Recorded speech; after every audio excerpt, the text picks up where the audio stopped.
Hello everyone, today we are going to do our first chapter, We and Our Environment. Environment and its components. Our planet Earth supports a wide diversity of life including humans and a host of plants and animals. जो हमारा planet है अर्थ, ये बहुत diversified life को support करता है including human, plants and animals. हमारे यहाँ पर बहुत अलग अलग तरह के प्लांट्स हैं, बहुत अलग अलग तरह के एनिमल्स हैं. हम बहुत डाइवर्सिटी देख सकते हैं फ्लोरा और फना दोनों में. These organisms are dependent on the environment to fulfill their needs. Man is also constantly interacting with the environment in order to fulfill his needs. These needs include oxygen for breathing, food and shelter, in addition to the social needs like communication, transportation, entertainment, healthcare, etc. The things that man requires for his survival and comfort are called resources. The environment is a reservoir of resources. Maintaining the natural resources of the environment and their careful use is called conservation. The conservation of environment involves the conservation of natural resources. अब ये जितने भी organism है, इतनी diversified variety है organisms की, flora की, फना की, तो ये सब जो है एनवायरनमेंट पे डिपेंडेंट रहते हैं उनकी जो भी नीड्स हैं उनको फुलफिल करने के लिए. अब जैसे ह्यूमन बींग्स हैं, ह्यूमन बींग्स जो हैं वो भी इन्वायरमेंट पे डिपेंड करता है. हमको ऑक्सीजन इन्वायरमेंट से मिलती है, हमको फूड मिलता है, हमको शेल्टर मिलता है. तो बहुत सारी चीज़ों के लिए हर ऑर्गेनिज्म, हर लिविंग ऑर्गेनिज्म जो है वो इन्वायरमेंट पे डिपेंड करता है और इन्वायरमेंट के साथ इंटरेक्ट करता है. दैट इज़ हम इन्वायरमेंट से कुछ चीज़ें लेते हैं, इन्वायरमेंट को कुछ चीज़ें देते हैं, इन्वायरमेंट में कुछ चेंजेस करते हैं ताकि हमारे लिए कंडीशंस जो हैं वो फेवरेबल हो जाएं.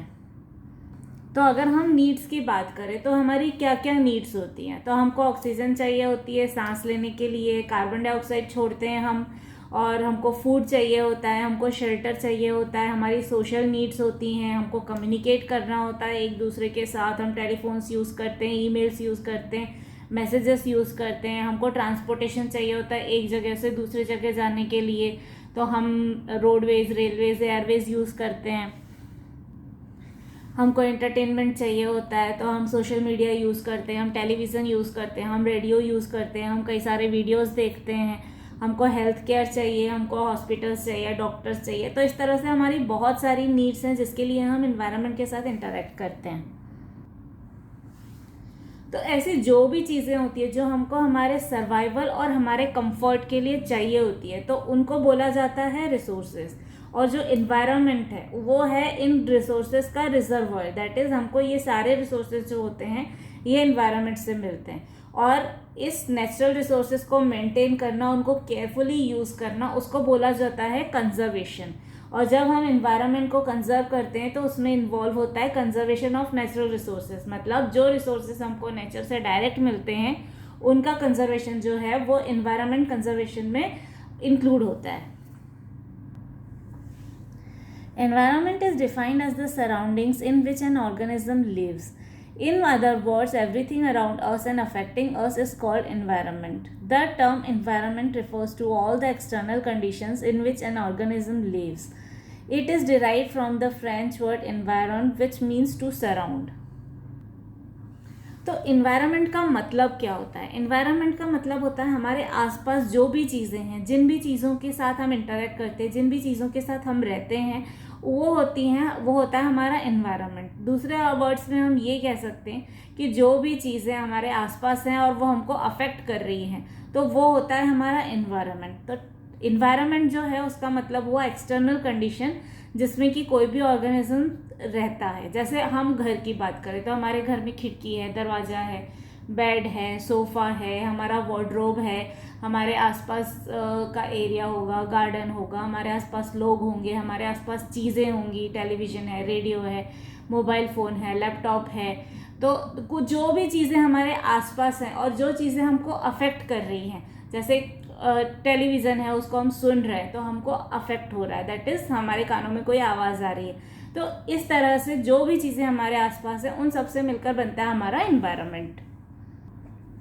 और ये जो वर्ड है इन्वायरमेंट, ये डिराइव हुआ है एक फ्रेंच वर्ड से इन्वायरन. इन्वायरन का मतलब होता है टू सराउंड. तो मतलब जो भी चीज़ें हमारी सराउंडिंग में होती हैं वो हमारा इन्वायरमेंट होता है.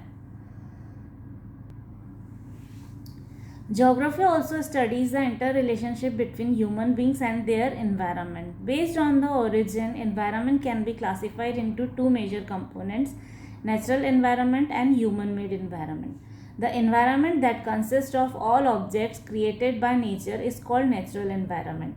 The natural environment comprises land, water, air, plants and animals. अब ज्योग्राफी जो है वो इंटर रिलेशनशिप को स्टडी करता है, दैट इज ह्यूमन बीइंग और इन्वायरमेंट के बीच में क्या रिलेशनशिप है उसको स्टडी करता है ज्योग्राफी. तो अकॉर्डिंग टू ज्योग्राफी उसके ओरिजिन पे बेस करके इन्वायरमेंट को दो पार्ट्स में क्लासिफाई किया गया है. उसके दो मेजर कंपोनेंट्स होते हैं, एक होता है हमारा नेचुरल एनवायरनमेंट और दूसरा होता है हमारा ह्यूमन मेड एनवायरनमेंट. तो जो एनवायरनमेंट जो नेचुरली मिलता है, जिसको नेचर से क्रिएट किया गया है, जिसमें ह्यूमन बींग्स का कोई रोल नहीं रहा है, वो होता है हमारा नेचुरल एनवायरनमेंट. और जो एनवायरनमेंट जो हमने क्रिएट किया है वो होता है ह्यूमन मेड एनवायरनमेंट. अब जैसे नदी है, पहाड़ है, झरने हैं, ये सब हमने नहीं बनाए हैं, ये सब नेचुरली मिलते हैं. तो ये सब हो जाएगा हमारा नेचुरल एनवायरनमेंट. लेकिन हमारे आसपास जो बिल्डिंग है, स्कूल्स है, हॉस्पिटल्स है, ब्रिजेस हैं, रोड्स हैं, रेलवे है, ये सब ह्यूमन बीइंग ने बनाया है. तो ये सब हो जाएगा ह्यूमन मेड एनवायरनमेंट.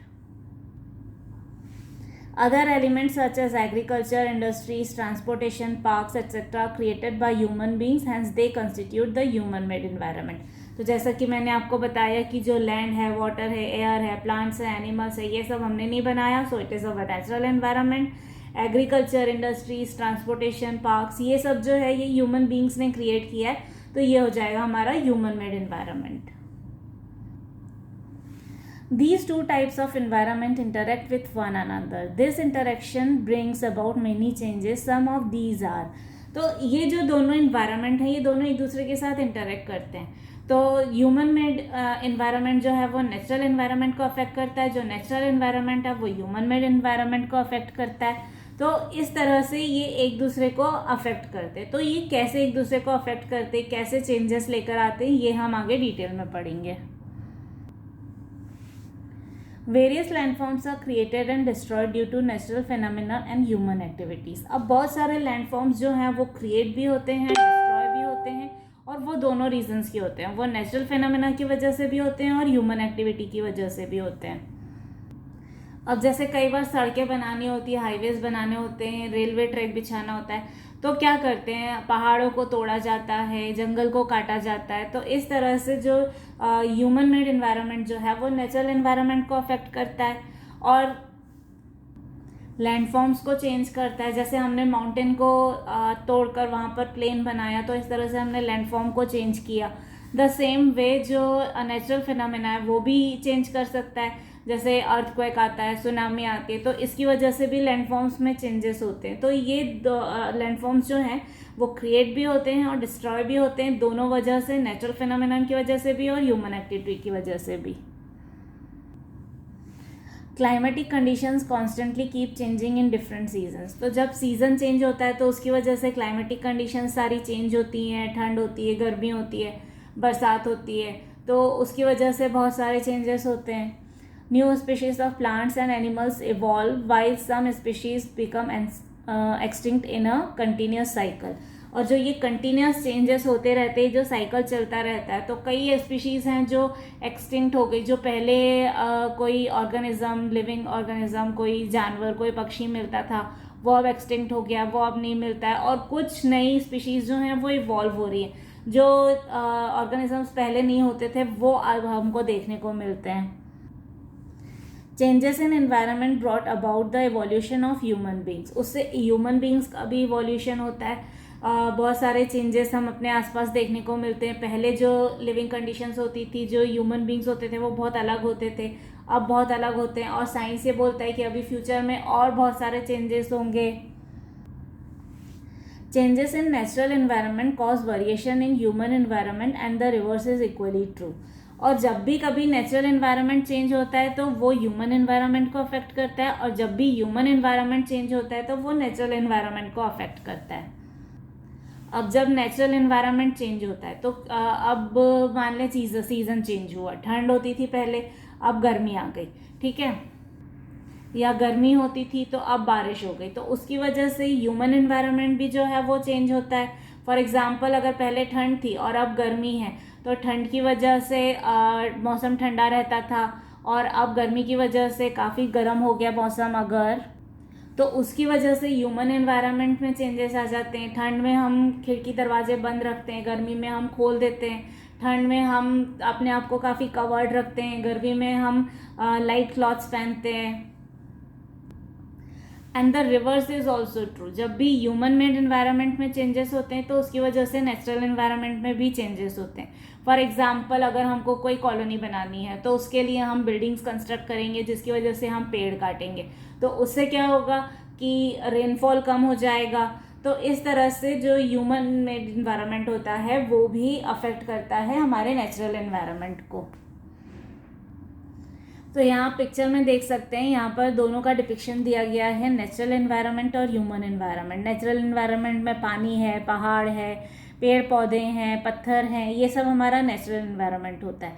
और बिल्डिंग्स हैं, लाइट्स हैं, ये सब जो है ये हमारा ह्यूमन एनवायरनमेंट होता है। रोड्स हैं, ब्रिजेस हैं, आर्टिफिशियल फाउंटेन्स हैं, ये सब जो है ये हमारा ह्यूमन एनवायरनमेंट होता है। यहाँ पर आप और एक ब्रॉड पिक्चर देख सकते हैं, ये हमारे एनवायरनमेंट के कंपोनेंट्स होते हैं। ये नेचुरल है, वाटर, एयर, लिविंग ऑर्गेनिज्म। जो वाटर है उसको हाइड्रोस्फीयर भी बोला जाता है, जो एयर है उसको एटमॉस्फेयर भी बोला जाता है, और जो लिविंग ऑर्गेनिज्म हैं इनको बायोस्फीयर भी बोला जाता है। ये हमने लास्ट ईयर भी पढ़ा था। और अगर ह्यूमन मेड की बात करें तो बिल्डिंग्स हैं, पार्क्स हैं, ब्रिजेस हैं, मॉन्यूमेंट्स हैं, इंडस्ट्री है। और फिर उसके बाद ह्यूमन मेड इन्वायरमेंट्स में इंडिविजुअल होते हैं, फैमिलीज़ होती हैं जो हमको अफेक्ट करती हैं, देन कम्युनिटी होती है, हमारी सोसाइटी होती है, देन हमारा रिलीजन होता है, हमारी एजुकेशन, हमारी इकोनॉमी, हमारा पॉलिटिकल इन्वायरमेंट, ये सब जो है ये कंप्लीट हमको अफेक्ट करता है। हमारा नेचुरल इन्वायरमेंट, हमारा ह्यूमन मेड इन्वायरमेंट, ये दोनों हमको अफेक्ट करते हैं। So this was the part 1 of our chapter We and Our Environment. If you have any doubt or query, you can ask me in the comment box below. Also don't forget to check the description box for the links to other parts of this chapter and the other chapters also. Thank you everyone.